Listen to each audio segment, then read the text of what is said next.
right, we are here for the very first episode, the first of many, the first of thousands, hopefully millions of Art as Code episodes. My name is Bart Farrell, and I'm very happy to be with you here today to do a special live stream, not just because it's the first one, but it's the first time that we're really going to be tackling this topic of Art as Code. And where does this idea come from? Well, the idea is relatively simple. We see a lot of overlaps between folks that are technically gifted and also have an underlying current of creativity that they would like to express. And sometimes don't get to express perhaps all of that creativity in their jobs. So what we're trying to do here is to create a space where all are welcome and free to share their experiences of working with any kind of art.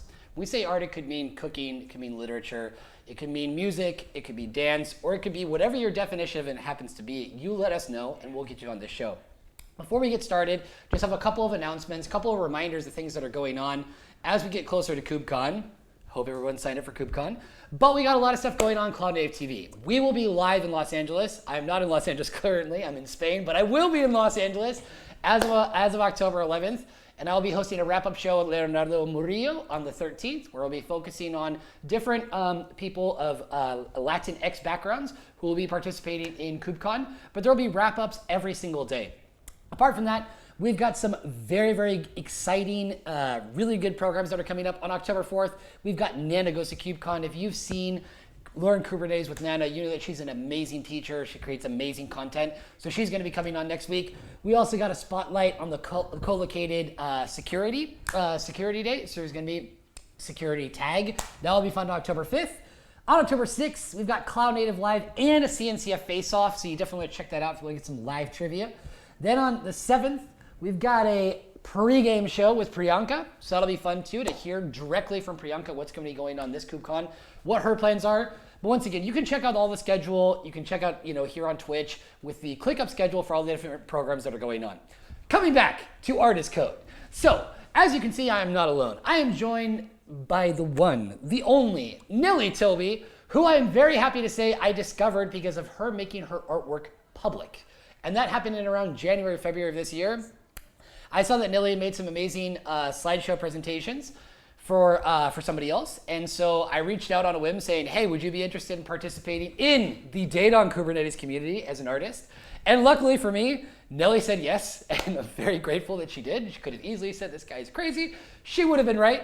But she did say yes. And since then has been working as our visual learning coordinator in the Data on Kubernetes community. But Nelly, I think you can probably introduce yourself much better than I can. So can you just say hi and let everybody know who you are and what you're planning on doing today? Hello everyone, I'm Nelly Toby. I just landed my first job in tech. I have been in blue collar and I've been doing art since I was a kid, but I finally got my first tech job. I'm a product success engineer at Jellyfish.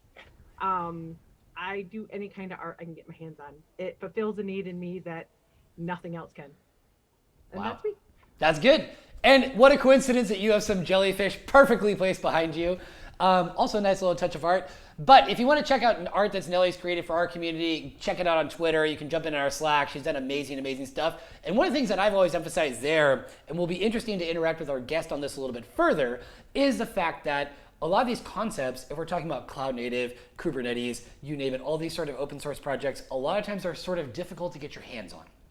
They are abstract concepts. They can be difficult to understand. So art in our community has been one of the ways that we've made these things more tangible, more accessible, and by extension, more enjoyable. So if people have a connection, a link with something that feels like an emotional rush or something that made them happy or smile, it makes it easier to be in those environments and engage with things that sometimes see a little bit tricky or might be a bit of an uphill battle. That's one of the reasons why as well, you may or may not have seen, we do a lot of music in the Data on Kubernetes community. We do a lot of raps to bring these concepts to life. So once again, so people have different associations with them rather than just a concept that might be tricky. We make it a communal effort, and by doing so and allowing people to share things they do in their free time, but in these spaces, in these contexts, we find that it creates a stronger bond between the people that are participating.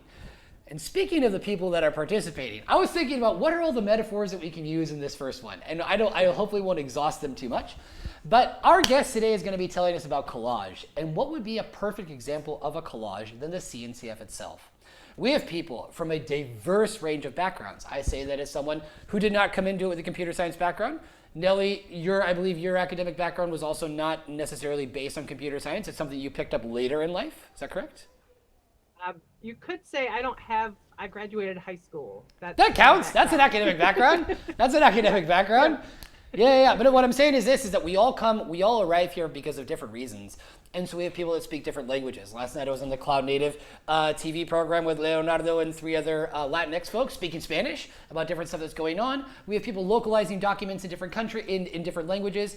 There's more and more of a need to really kind of open our eyes and not just think about a traditional IT or computer science background, because we see people. We also have lots of great work being done as well too in the Cloud Native business group. It's being led by Jason and Catherine. They're doing an amazing job, making this a very, very big inclusive tent so that lots of people can participate.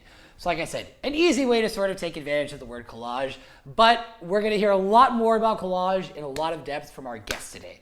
So our guest today is Lorraine, AKA Atomic Mutton. You can check her out on Twitter. Check her out on Twitter right now and follow her. Lorraine, thank you so much for coming and being here with us today. Lorraine is also community manager at Timescale. But most of all, Lorraine, how are you and who are you? Okay, yeah, as you said, thank you very much. I'm community manager at Timescale, and I'm probably at the opposite end of the tech thing to Nelly does, because I've kind of I've been through a lot of different kind of roles. I've kind of landed with, yay, I've landed with community manager now, but I've come on a background of being an Oracle DBA for many years, being an Oracle developer, led a dev team. I've kind of had a lot of those kind of experiences. And one of the things that I really love about your program actually is the whole kind of the creativity and tech, because a lot of tech is very creative, and there's kind of the curiosity that you need to have a long-term career in tech, and the creativity that you need to address problems, that's all kind of has a lot of parallels with kind of art, and with any kind of art. You have to learn the ropes, you have to get everything, you have to go through those experiences, you have to understand your tools before you can become kind of truly creative, if you see what I mean. And it's then that you become like the artist, whether that's like a coding artist or whether it's like an art artist, and having something that you can kind of also like an alternative passion. For me, kind of my alternative passions change, but always having some kind of other thing that's going on, it's just kind of like healthy, is the way I feel about it. So that's kind of, and of course it's very evident to, even if some, other people may kind of check in from a purely coding background, go, the CNCF data on Kubernetes things is a bit kind of crazy, off the wall, what's going on. It's not my normal kind of take on tech, but I really admire kind of like where you're going with it, actually, for all of these reasons, and kind of making people realize that they are being creative, even if they're kind of coding, and learning the ropes so they can become the masters and everything of their art. So I'm going to try not to do too many torturous analogies with coding, but hey, let's see how. No, but that was a good one. That was definitely a good one. No, and I think we can all relate to that. Is that, is tech an art or is it a science? We would obviously naturally are pushed to believe that it's much more on the scientific side. But how much art is there in this? If you start asking around and seeing all the different influences and backgrounds that people are bringing to the table that influence the way they do things and how they solve problems, particularly as well, one of the things I really recommend to everybody, as soon as possible, work with people from different countries. It opens you up in so many different ways to question your own beliefs or things that you hold to be true, not in a negative way, but just really, really understanding different ways of approaching things. I find it fascinating, a great way to learn. Nelly, I think you wanted to comment something as well? Yeah, I was gonna say that when you were saying something about the other people from other countries, the first person that I like pair program coded with was a friend I made that was in Romania, and we've kept in contact this whole time. And I've learned so much from every conversation with her. We talk about Romanian. She tells me about things there. I'm like, whoa, that's so cool, and or I'll tell her something. She'll go, what? So yes, working with other people from other countries is huge. It's a great way to diversify your thoughts. Much agreed. Now, Lorraine, to get into the meat and potatoes of today's talk, so we got an outline here. But you mentioned that working as an Oracle DBA developer, things like that. Okay, so we got that kind of start, sort of established. But can you give us more info about how you got started with art? Where did this begin? How did this begin? Who was there? When did this, the spark happen? What was that like? Well, actually that goes kind of a bit way back, I have to say. And my first kind of conscious, well, not my first conscious encounter. My first thought about kind of artists being like a profession or being, doing that kind of work as a job was actually with college when I was kind of hanging out with graphic designers, and I think that probably had a great effect on me in the long term. Kind of like I was doing a business course and they were doing like this much more interesting stuff over there, and it's like, what you mean you can make money out of doing art? What's that all about? And so that's kind of like where a light interest started. And then in terms of like physically creating things, as I say, I always kind of have something else on the go. And for a long time, I was working in tech and working in restaurants at the same time, which was kind of almost just for fun. Don't ask me. I'm glutton for punishment. Let's go and do some waitressing after a day of coding. But anyway, that's kind of but later on, kind of as I was freelance for quite a long time with Oracle. And being a freelancer, people move on and leave, and I found myself kind of making little books for nearly everybody who left, where I'd collect together whatever they'd been collecting or doing in their work, and then would get photographs of everyone on the team, stick them on, and start to make kind of little stories for them when they left. So that's kind of when I started doing stuff physically with kind of art things. It just became a thing that I give people their little story as they left, with photos of everybody they worked with kind of built into the story. So that was kind of some of the kind of direction I came from. And then I actually started doing a craft seriously when I had 2 pet sheep. This isn't even as one does. Yeah. I had 2 pet sheep to keep a horse company, and the horse hated the sheep, but that's an altogether different thing. And of course, I kind of taking the fleece off. I was like, what the hell am I going to do with this wool? So I learned how to be a felt maker, because I was kind of like, no, we have to solve this problem. There's a coding thing for you straight away. You have a problem to solve. What am I going to do with this wool? I'll go and make something with it. And that's a very coding mindset in a way, rather than just going, oh, there's all this stuff that's in the way, we'll throw it away. You actually kind of say, no, this is a thing we need to solve. So I learned. But I also think as well too, by extension, a thing you need to solve, and also a business line that you can create. So I think there's an element of that as well too. Is like, I don't think programmers can ever have too much of business background. There's always this dichotomy of tech versus business and who's on which side. But I think that's another sort of application as well. And I invite everyone, whether it's the example of having 2 pet sheep to keep a horse company, or any other element in your life, to try to think about how you can make those connections where seemingly there are none. Anyway, sorry, continue. No, you're fine, because I mean, it's kind of and what you said, making money out of that thing. Yeah, I mean, that is one of kind of my little outings in time. I was kind of a semi-professional felt maker probably for about 5 or 6 years, and actually felt making has kind of elements of collage in it, really. The other thing that I would say to do with kind of coding programming, and I think that everybody will identify with this, is that there's a constant need to learn. Everything's always changing. And so getting into a mindset of lifelong learning and doing it for fun as well, I think really helps you along that route, because I mean, at one point I was kind of like, with Oracle, it's like, not another database version. I gave up with Oracle at about 10G, and they're now on 21, I think. It never stops. So you have to have a capacity to keep learning. So if you can learn other things alongside, as a way of kind of making that kind of constant learning a more positive experience, I think that's to me that kind of that lifelong. Yeah, does that? I was gonna say, yeah, and practice too, because like with code, same with art, you have to practice this thing over and over and over it to get it to a point where you're, at least somewhat happy with it. Yeah, that's right. And are you ever happy with it? And actually, weirdly, I think that's the same with code, because you could always actually do something a bit better, or you can always wish that you'd started with a different model. You can always wish that you started from a different point, and you can go back and improve. You can have like that constant kind of iterate, improve. But do you ever, because sometimes you're on to the next project, so but what you do get, I think, and what is a commonality, is that you always learn something from every project in art or in code. You learn something from every project that you can apply onto the next one, that you can understand and have a deeper understanding of what you just did or what you just did wrong, in order to make something a better artifact the next time round, whatever that kind of artifact is. So I think that's a definite parallel as well.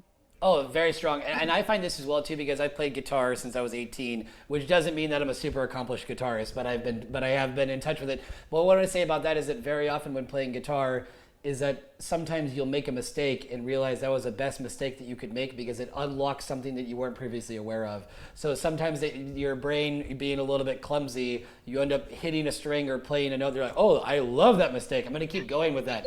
But I think the main thing is accidents. Exactly, by Bob Ross. Actually, I can't believe I was not intentionally going to bring Bob Ross into this, but I'm glad you did.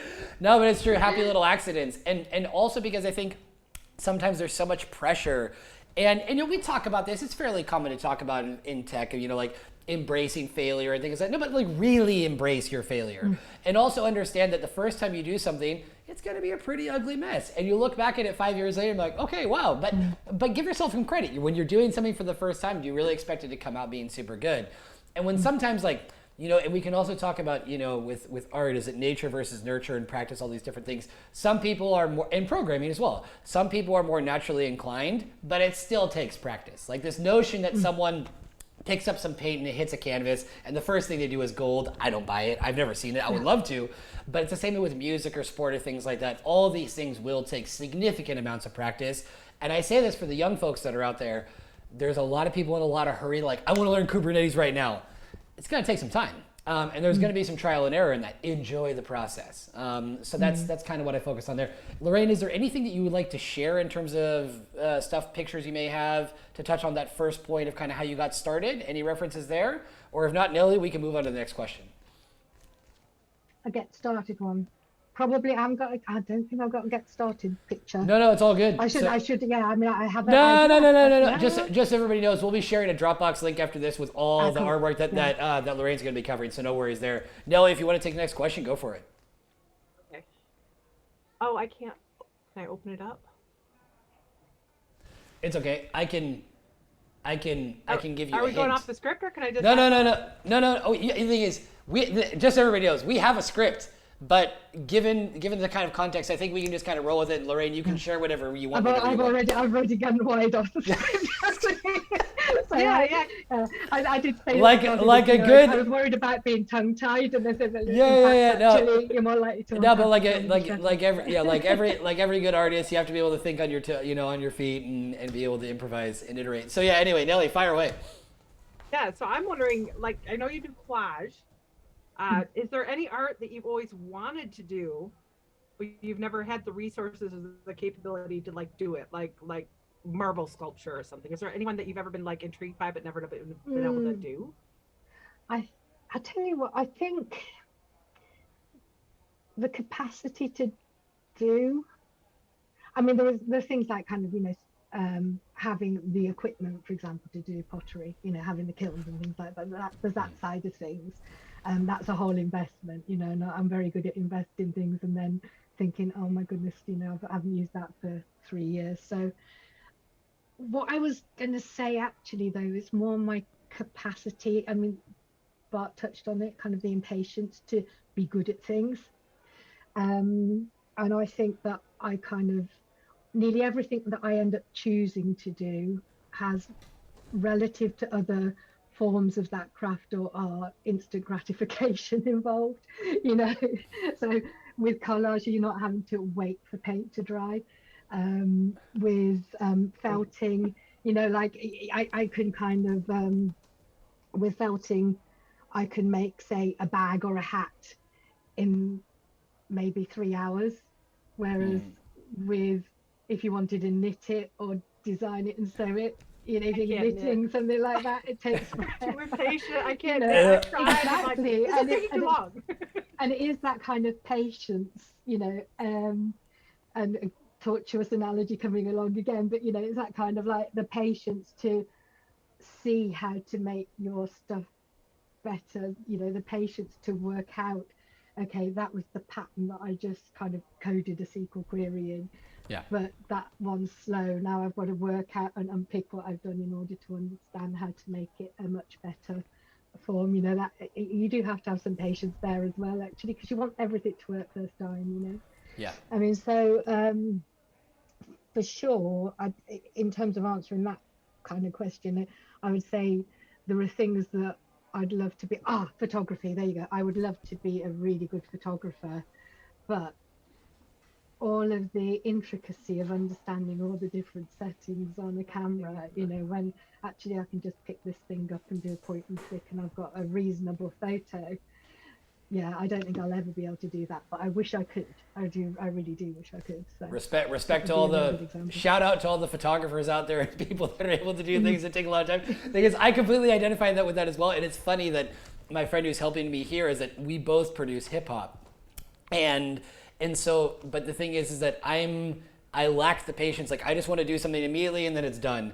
In the sense of actually sitting down in a good studio and really analyzing all the sounds and the levels and things like that and really building something in a proper way is something that I just lack the attention span to do.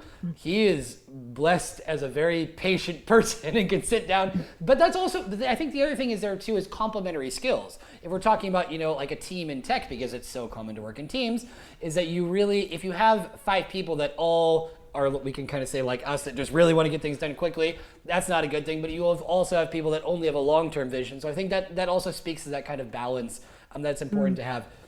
Now, taking it more to the collage territory, all right? All of us have probably done collage in some way or another in school. I remember being, 10 years old, and you bring a bunch of magazines and you cut out clippings, and of course you find the most inappropriate pictures you possibly can, and put them together. But the thing is, so like I said, I think there's sort of a misunderstanding about where collage comes from, what it's all about. So Lorraine, can you kind of school us on that? Like, okay, everything you've heard about collage is kind of wrong. This is what it's really about. Yeah. So most of when you start to look at kind of the artistic movements that embraced collage in any kind of serious way, it kind of actually started. There's Brecht and Picasso were like the first ones playing around with it, arguably, although there is kind of some evidence of it slightly being before those guys. And from then on, you then get to the Dada movement, Hannah Hock. There's a lot of collage in all of those kind of early 20th century kind of art movements. The kind of expressionists and kind of, no, I'm going to look for my, no, I won't do that. No, you can't. Don't worry. Go for it. It's fine. So, I mean, this is one of the kind of first kind of times I got really in line. There we go. Kind of excited by collage, and that was kind of an expressionist kind of poster maker. So a lot of it collage has been to do with communication and kind of underground art, and kind of there were Kurt Schwitters and Mezen, I'm going to forget his name now, but there were a lot of, there was in the 30s, in the late 30s in Germany, just before the Second World War, there was a whole kind of anti-degenerate art thing, to the extent that they had a degenerate art exhibition that was put on by the German government at that time. And all of the artists that were involved in that exhibition, a lot of whom were collagists, had to flee, because it's a really easy medium. It's a very easy medium to to make those kind of statements. Like, it lends itself very well to like political and underground statements and kind of protest art, and that's what really interests me about it, actually, is the whole kind of political protest art, the obviously hidden, because you can get a beautiful painting and you can study that for hours and hours, and again, this is patience coming into it again, I think, actually, for me, because you can unpick the messages very gradually and understand them and see more and more in a very beautiful painting.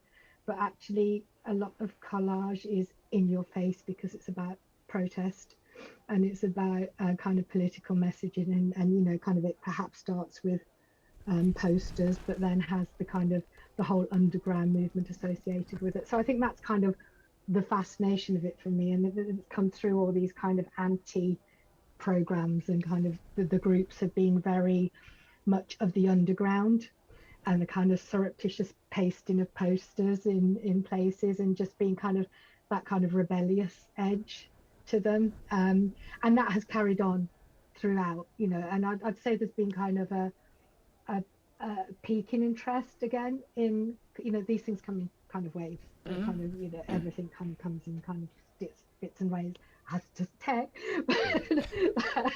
Different, you know, I'll kind of lever that one in again. But you know, kind of collage has kind of been having a moment for the last few years, and it tends to, you will kind of tend to see it kind of ebb and flow with the state of the world, because how much are people protesting, how comfortable are they? So things like zines and kind of, you know, those kind of like cutting things into pieces and being angry at them almost. I think I kind of mentioned to you, this kind of like one of the things that I enjoy from it sometimes is that whole kind of cutting and tearing and sticking together again and making something maybe quite ugly can be quite cathartic. You know, instead of going onto Twitter and kind of having a go at someone over there, do you know what I mean? Just get yourself a magazine, tear up a few pictures and kind of make them look ugly, then throw it away. You know, that's probably a better way. Nobody gets hurt, you know, if you do it that way. So yeah, I mean, and I mean, some of the kind of the kind of artists that I really enjoy, and picks up another book. Okay. Pictures to show, but you know, yeah. Peter Kennard is unofficial war artist. I mean, this book is like devastating because it's just a lot of it's kind of it's just like pictures and numbers, kind of like kind of numbers. How long has he been around, Lorraine? That looks a lot like. How long has he been around? I think he's probably started in the 60s. He's an older fella, but he's kind of started in the 60s, protesting against nuclear war. Really, that's kind of like that. I think this is one of the pictures I've actually got in the kind of set that I shared, but kind of the missiles on the hay wave, you know, because the UK being a nuclear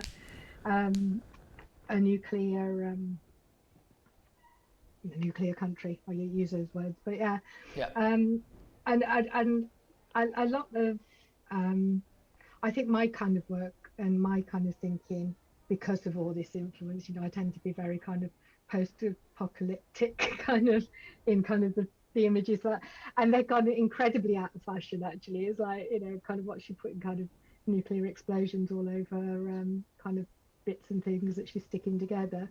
But actually even that's kind of coming around again now, isn't it? You know, we're kind of starting to worry about if we're kind of heading headlong into some awful kind of nuclear more thing. zombie apocalypse nowadays. But yeah, exactly.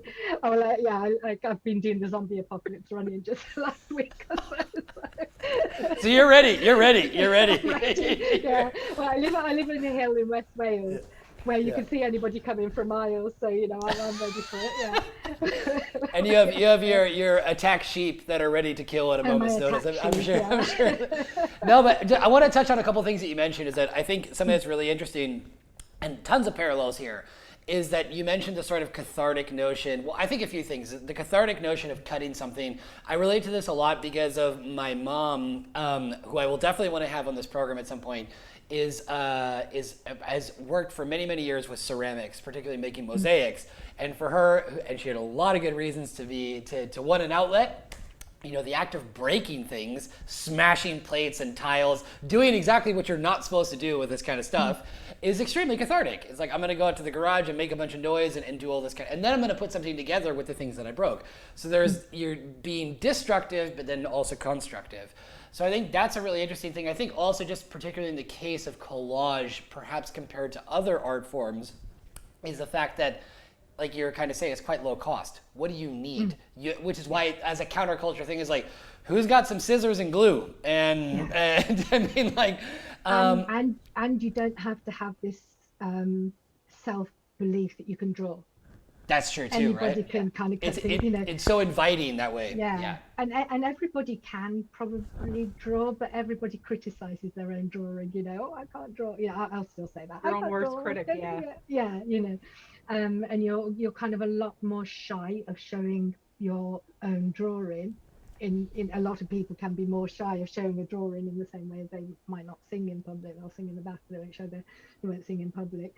But you won't show showing something that you stuck together that's made of other things is not so harmful. It's not so personal in some ways, and maybe that so in that way as an entry art form, I think is actually quite apart from like the whole humor thing of it and the kind of the kind of obvious meanings as well as the hidden meanings and stuff. I think that yeah. because you're not being judged on how well you draw.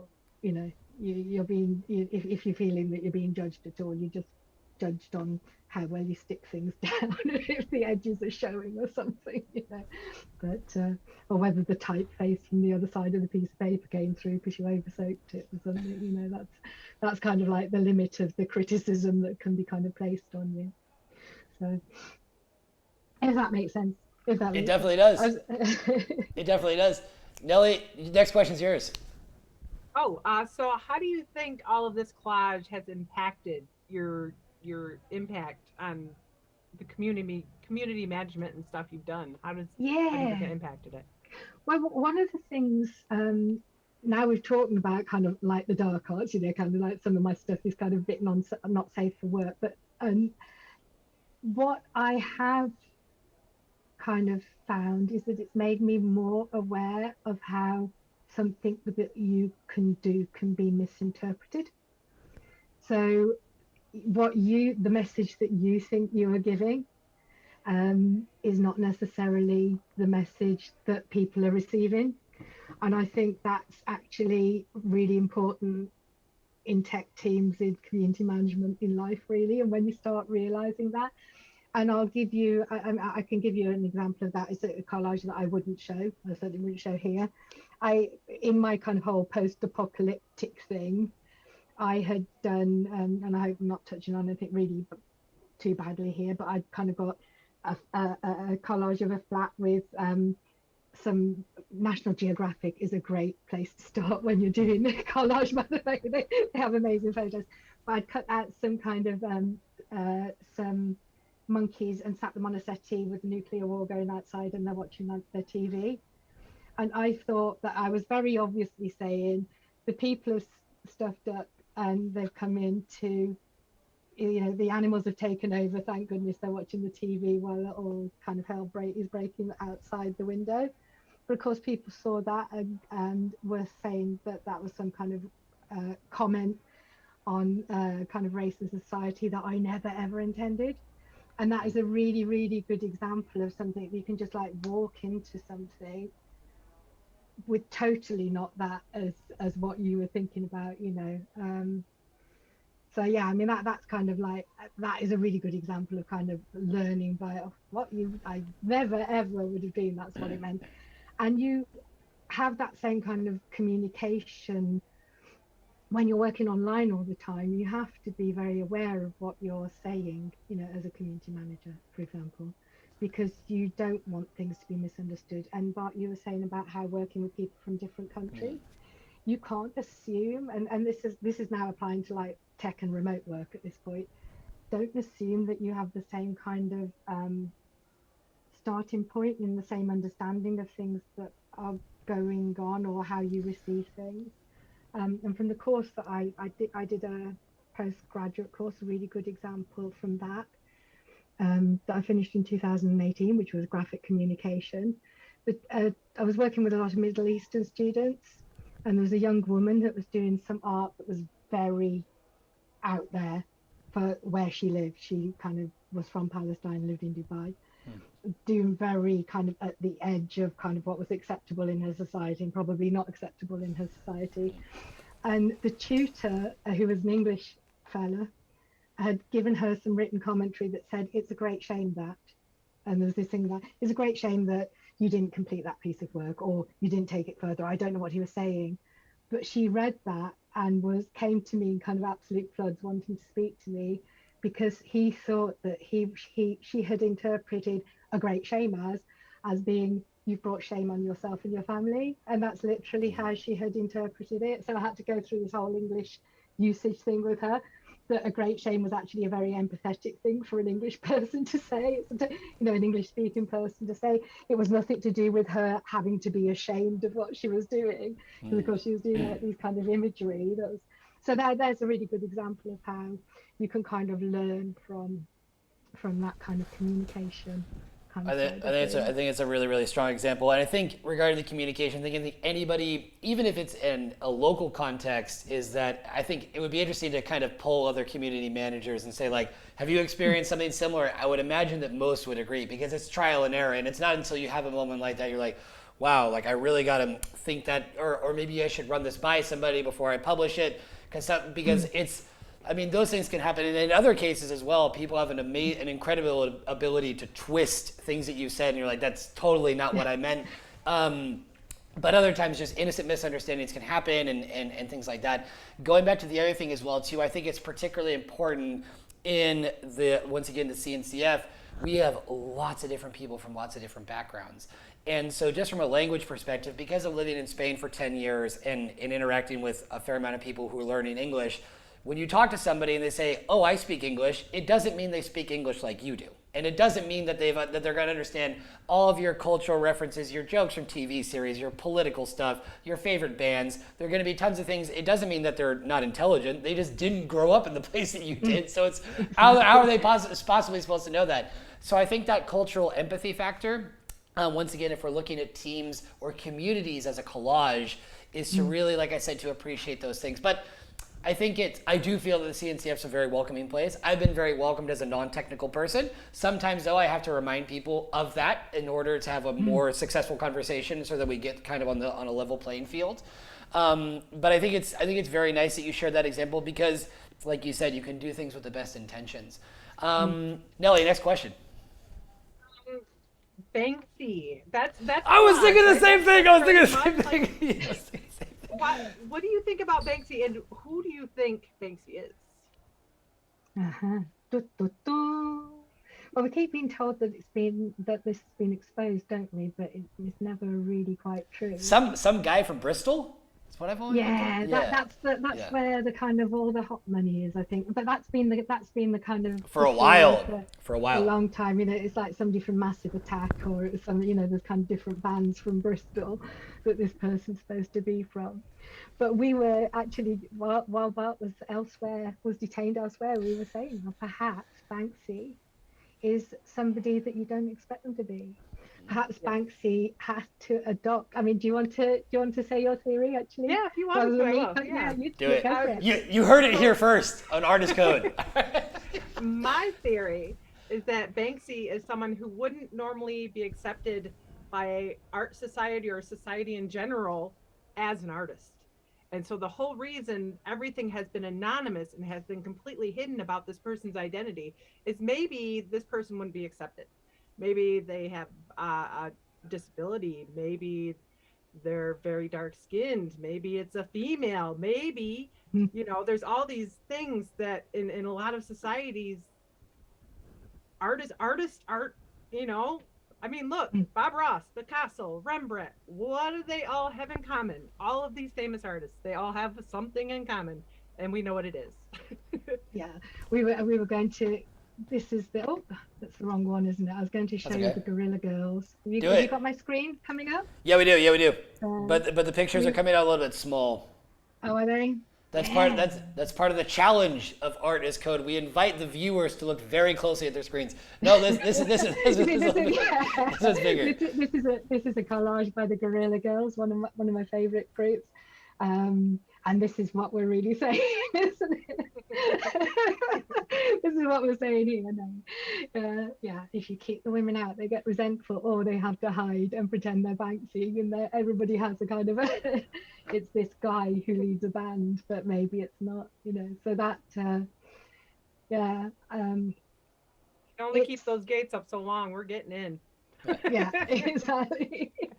And it was, and that led us, again, kind of, while Bart was doing the tech stuff, we were kind of saying that another kind of, while I was a freelance WordPress developer, which I did for a few years, which is kind of like then why I started getting more interested in like being professional about my art, if you like, because of having to do websites and things like that.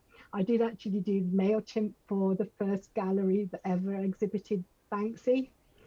So I kind of like was they kind of Andipa Gallery in London, and I was kind of working with them on MailChimp. So that's kind of art and tech overlapping again, because we were kind of helping them do that.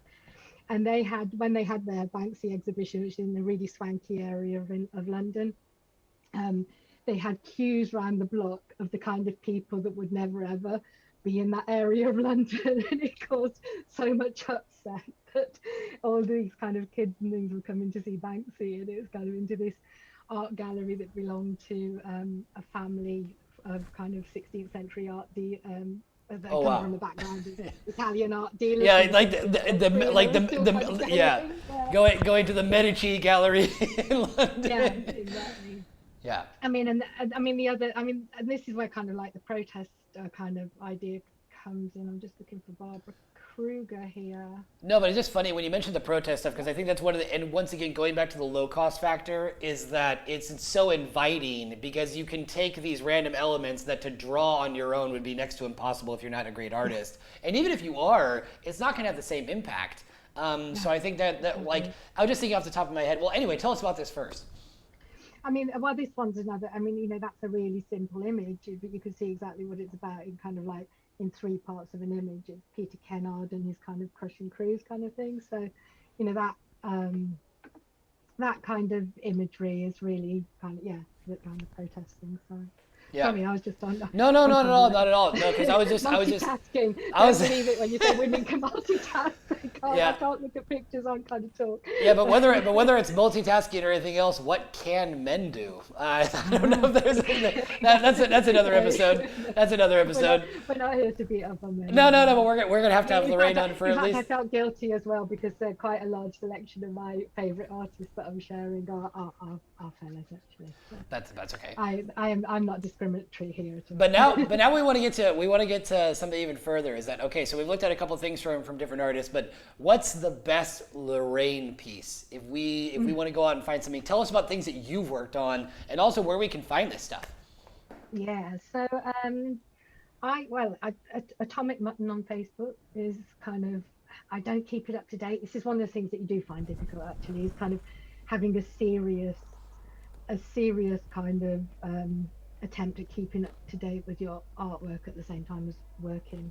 And there have been times, if you get kind of really unhappy, kind of like the creativity side of your brain also switches off. I'm actually feeling quite creative at the moment, which is kind of got a time scale. I'm very happy in my lot. So, but I think that, and some of the stuff I guess is a little bit, that's what I was saying, is a bit unsafe for work. I mean, one of my favourite bits, I won't climb up and get it. There's a picture here I haven't shared with you, which is kind of to do with lockdown. It's probably, kind of, yeah. If you want to get it, if you want to go get it. Because actually I think, and this is something that we can touch on while you're getting that, so there's plenty of time. Yeah, you do. Is I think that in once again, just only personal experience, and Nelly, I'd like to hear your thoughts on this, is that life guarantees difficult moments and adversity. Guaranteed. Like if at the age of 35, if I know anything, I definitely know that. So I think one of the things is you're going to be faced with adversity. You do get to decide to a certain extent how you will respond to that. And so that's why I think it's poignant to bring this out about the pandemic, about the lockdown situation, about how you were dealing with it, how you decided to express it. Is once again, we're not telling everybody you need to become artists or collage experts or musicians or things like that, but find something that you can connect with outside of work that gives you an outlet for expression. And you don't have to be good at it, you just have to enjoy it. I think that's the most important thing. So anyway, let's take a look at this. Okay, so this was my lockdown piece. There we go. Let's go. Let's zoom out. Yeah. So it says how to what? How to end it. Oh wow. So, but it could be what? Are we ending lockdown? Are we ending COVID? Are we ending, so this is where like, this is kind of like my thing about um, illustrating Yeah, 'cause it the can be a different lot layers of of things. meanings. It could be a Yeah, lot it of can things. mean an awful lot of things. And Yeah. there's a sad person in the Tracy Emin cup, but this actually came from, there's the Financial Times is like a posh paper in the UK, Yeah. and every weekend they have a magazine that is eye-wateringly ridiculous. It's called How to Spend It, because it's aimed at the people Have a with lot of the money. most obscene, yeah. I'm going to say people who work for Google at this point, but no, no, I didn't say that. But it's aimed at people kind of who have got a lot of wealth. So actually, and this is where like the layers bit comes Ah. in, because all of these things, all of these pictures, because we get it at the weekend because it's a good read. It is actually a genuinely good read, that newspaper. But I find How to Spend It as a magazine supplement quite offensive. So everything here is kind of like, this is a cup by Tracy Emin, who's a famous artist. That's one of her cups that was sold at a museum. That was their kind of cheap piece. If you kind of got, if you just fancy throwing a bit of cash around, that's the cheap piece. But everything else is kind of made from very branded goods and kind of Teslas and all kinds of stuff in there to make all the colours. So just kind of getting all the, so if you look really closely, you can see a lot of stuff there. And that was an interesting experiment as well, because this, on top of that, which you can't really tell unless you see it in person, I guess, there's a layer of wax, because like when you stick magazine, this is the kind of experimentation and moving on to the next level thing, because when you just stick papers down from a magazine, it's quite unsatisfying because they're just shiny and they just look like bits that are cut out of a magazine. But if you do encaustic, it's called encaustic, and you kind of put a layer of wax across it, it kind of knocks it back enough that it no longer looks exactly Like one on being top out of of the a other. magazine. Oh, look, Yeah, she yeah. stuck stuff from a magazine, So that's kind of where that Nice. one came from. So yeah, that was my lockdown thing, and it's like, sad person sat in a cup of tea, which is a very British. Well, because isn't that like the trope? Is that like over in England they think if anything can be solved by a cup of Everything, tea, yeah, yeah. right? Keep calm and carry on and drink a cuppa. Yeah, that's right. So that's exactly right. So yeah, so yeah, so that would be kind of, those kind of things like I like doing.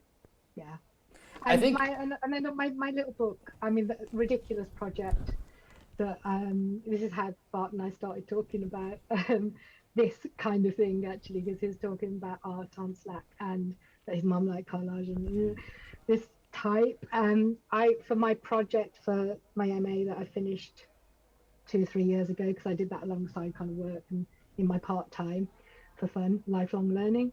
It's good, folks. do Um, it. I Yeah. I collected the rubbish that you get from the charities in your mailbox that you didn't ask for, and they're always really sad. They're always like pictures of starving children or sad animals and all the rest of it.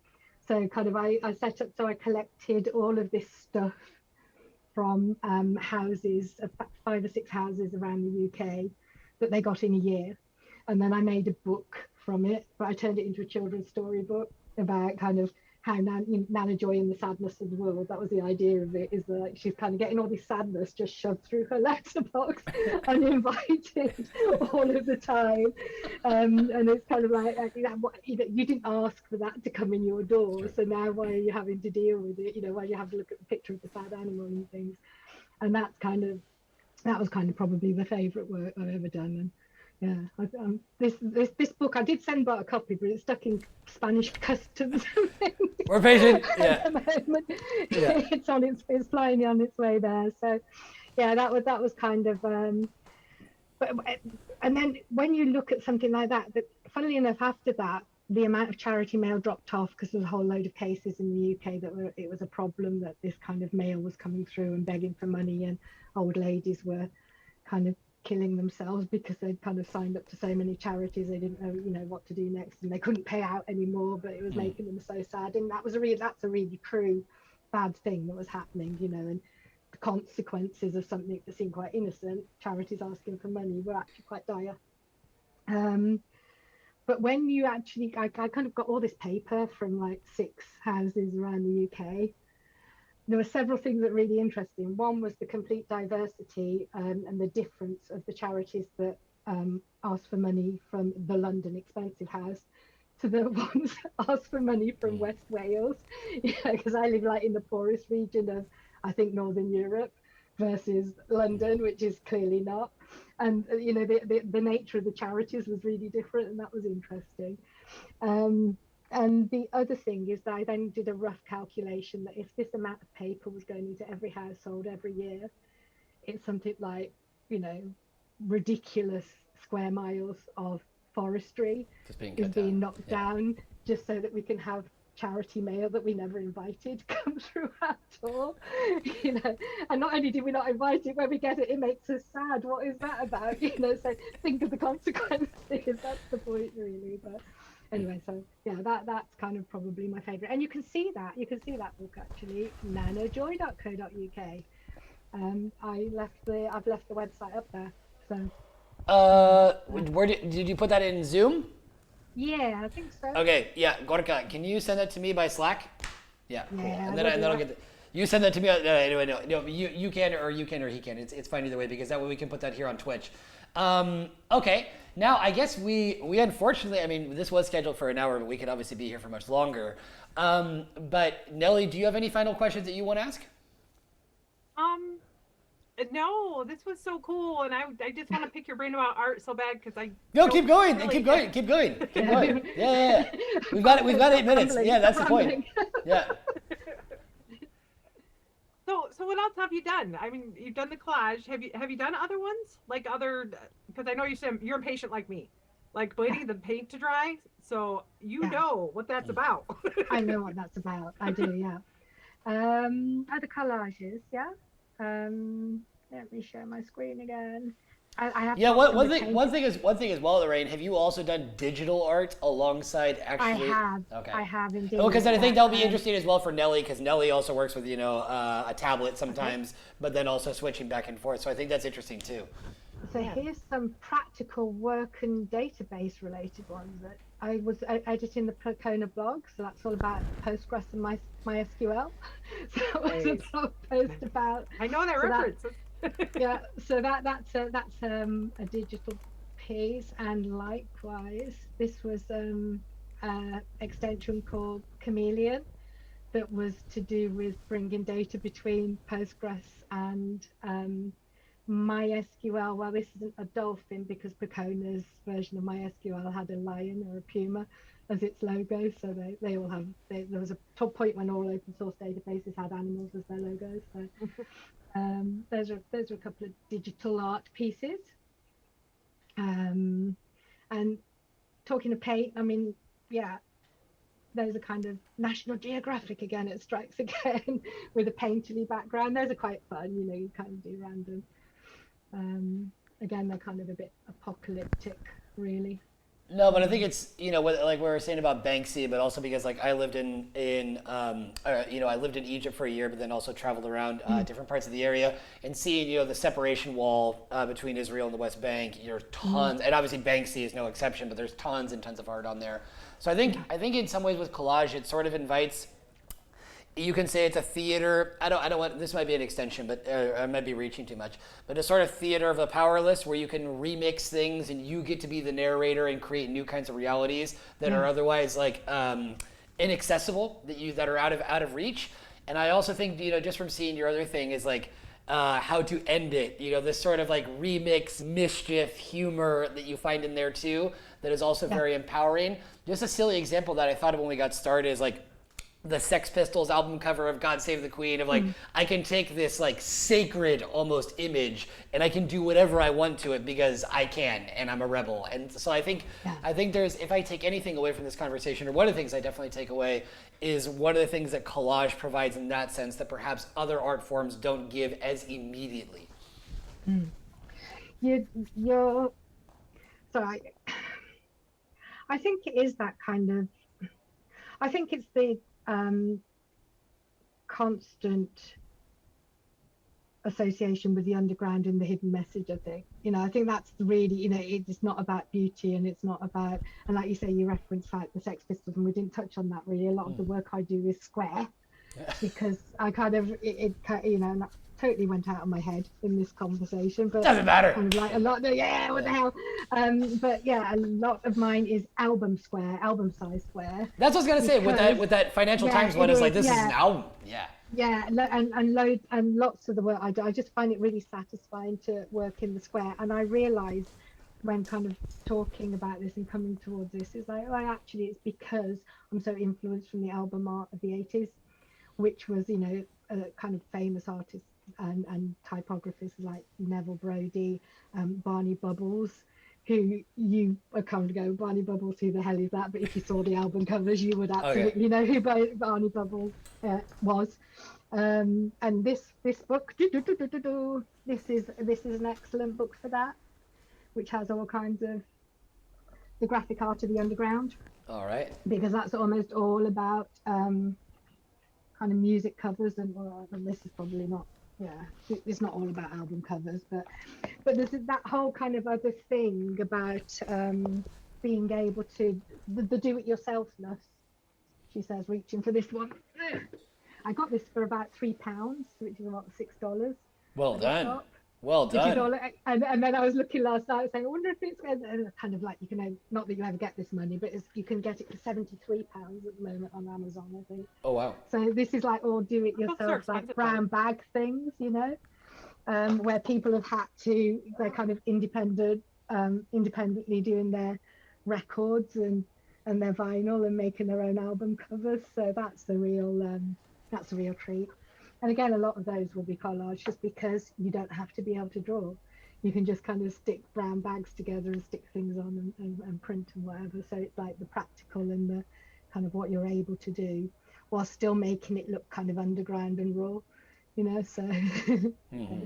We all got a little bit of rebel in us we want to let out once in a while. Yeah. Exactly. Some of us more so than others. We didn't even touch on music as collage, did we? We haven't talked about that whole kind of. No, but once again, I think that's what is really inviting about all this, is like how many different social collages. If we talk about food and mixing different ingredients, if you talk about having people over to your house and you have people with different backgrounds because you know that they're going to mix well or not, and that can always get dicey as well. I think there are so many different. Sorry, go ahead. So I got to say the collaboration on open source. Projects. That's really kind of. And that's one of the things. And that's one of the things I was going to say. Whether it's about collage or art in general, one of the things that we were talking about is sort of like whether it's writer's block or burnout or things like that. One thing is starting a project, but then the other thing is that I think that's why with open source is, what's the definition of done? How many people are going to be need to be in on this at the rate at which we're going? How is this going to advance? Is one of the things that somebody told me in the contributor experience marketing group that I'm in. It's like, it's nice if you come for one day and you're very, very active, but it's much better that you're consistently there and just contributing, something that's, but it's difficult because once again, we go through spurts. There are good moments and there are bad moments. That's called life. But I think that, open source projects can help artists to better understand the different things, if you want to make a film, it's a lot of work. It's going to involve a lot of people, or an album or things like that. But so that's why I think that kind of a vision and the collaborative vision that goes into that, make things as much of a people problem as you can rather than just a technical problem. That's what somebody in one of our Data on Kubernetes meetup said, and I completely agree. In your case, with that in mind, because you mentioned lifelong learning, but in the collaborative sense of things, do you primarily work alone? Do you get feedback from other artists? How do you do that? So primarily I work alone, but there are some really interesting collaborative projects, and especially collage lends itself really well to these, which do have some direct, getting back to the code analogy thing, but do have some real direct kind of parallels with open source projects in particular, where you kind of start a piece and you pass it on, and you start a piece and you pass it on, and people add their own sticky thing to it. So, and that's kind of, and like the whole project is about sending either sketchbooks around, but more frequently postcards and things you just send to each other. So then by the time that first person gets it back, it's kind of not even like what they were imagining it to be. And I think there's probably quite a lot of that goes on in open source, people Oh, how yeah. projects go and stuff, it's like- kind of like, yeah, it's that like- wasn't what I was thinking when I started out. I didn't No, think that's a was super good important point. at all. And it's like the Yeah. silly thing of like, the game you play where everyone's in a circle and it's, telephone, where like you tell somebody and by the time it gets back to you, like, what? Like that's not. Right, yeah. So I think Exactly, that, yeah. I think there's a lot to be said for that. Okay, we are at our time limit, unfortunately, Yeah, and it's I gone know, by I super know. quickly because Sorry. when you're Sorry. enjoying a, no, you don't have to be sorry. It's just we did agree to, but I think we may have to start did say extending that. these. No, we have to start extending these into 2-hour sessions. But I think this is something that, once again, because this has been very much off script, is that I think what I'm kind of inspired, and I'll have to talk about this with Nelly, but I think maybe after each one of these programs, we can kind of take the idea that the guest has been talking about, and we can try to maybe apply it on our own. So I'm kind of inspired now to make a collage. I don't know if you are, Nelly, but I think that would be a fun way to take this to the next step, and also invite other people in the audience or in the CNCF to do the same thing, and we can all kind of celebrate these things together. They can share them with us on Twitter or That's something. it. That's what I'm saying. So I think that would be a fun way to kind of put these ideas into practice. I don't know, Nelly, any other questions, doubts that you'd like to have clarified before we wrap it up? No. I mean, this was great. I got to hear all about collage, and now I really want to make one too. I know, right? So I think, I don't know, Lorraine, is there any final message you want to leave us with? Any references that we didn't get to? Anything? Yeah, my one last thing, when the conferences start coming open again and you're all collecting your stickers, instead of just putting them on your laptops, do something more with them, make a collage or something. And I was I'm frantically reaching for, no, I can't find it. Frantically reaching for the one that I've got of Hoopy, who's a DevRel consultancy and MongoDB, kind of stuck together into a picture. So I want to see all those stickers made into collages instead of just sat on laptops. This is a very good point. It's a challenge. I am going to LA. I'm going to LA for KubeCon, and I plan on having a very, very full suitcase in terms of swag and all kinds of accoutrements crossing the Atlantic on the way back. So yeah, I will. I think it'd be interesting to have a swag collage at some point, or stickers or whatever. But there's a lot of there's a lot of stuff we could do with that. Upcycling. So anyway. This was a smashing success for our first episode of Art is Code. I'm as happy as I expected to be, because having met Lorraine previously, I knew this conversation was going to be really good. We got the Dropbox link, which we'll be putting in once this gets uploaded to YouTube. It'll be on Twitch for a bit, then it gets uploaded to YouTube. Be sure to put that there with some of the references. Obviously, the website we've shared in the chat as well. This was an amazing conversation, and we will be having you back whether you like it or not, Lorraine. Are you baking next time? Because I'm baking that. No, we could. I'll make a cake or something. We'll flip pancakes. It's crazy how popular the Great British Bake Off is outside the UK. Like, it's a really, really big deal. So that's true. I make a mean chocolate chip cookie, so I stand behind that. But anyway. Also, if you want to, when we're talking about, shout outs and Twitter and things like that, Lorraine, you were at Atomic Mutton. Nelly, you were at Nelly's Noodles. And I am Birthmark Bart, so we're pretty easy to find. We're very active people in all the things that we do. Thank you very much for joining us in our inaugural program. We don't have a set date yet as to when we'll be doing the next one. We don't have a set date yet because we like to be unpredictable, but basically after KubeCon. And keep checking all the stuff on Cloud Native TV. Have a wonderful evening, and we'll see you in Slack, in Twitter, and LinkedIn, all those other ephemeral spaces that we inhabit. And soon, as you said, Lorraine, is when conferences start to come back, we'll be able to see each other in person. Exactly. So anyway, thank you all very much. Have a good evening. Thank you. All right. Take care. My pleasure. Cheers. Bye-bye, everyone.